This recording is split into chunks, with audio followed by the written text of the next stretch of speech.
Right now, escalating tensions in Ukraine as leaders there brace for a possible invasion by Russia. U.S. officials say Vladimir Putin could order forces to enter Ukraine at any time. That's forced all U.S. personnel to leave the embassy in Kiev and move away from the Russian border. Mark Lehman's following the very latest developments. Now, Mark, there are worldwide impacts an invasion like this could have.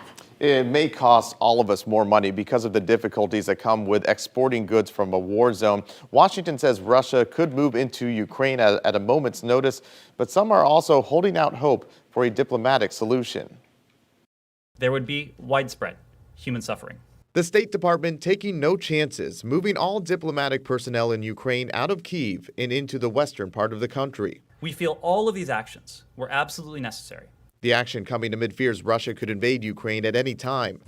A spokesperson for the Kremlin, meanwhile, says Russian President Vladimir Putin is willing to negotiate. The path for diplomacy remains available if Russia chooses to engage constructively. The impacts of the tension are being felt around the world. Russia is the world's second largest producer of oil, and conflict in Ukraine could send prices over $100 a barrel. Global food prices could also increase as Russia is the top exporter of wheat, and the Federal Reserve is already hinting it will raise interest rates.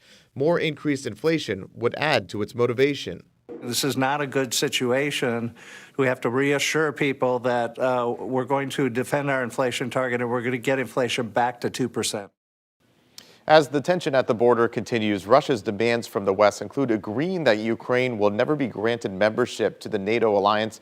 White House officials, meanwhile, say they're in close contact with NATO allies about possible next steps. Justin?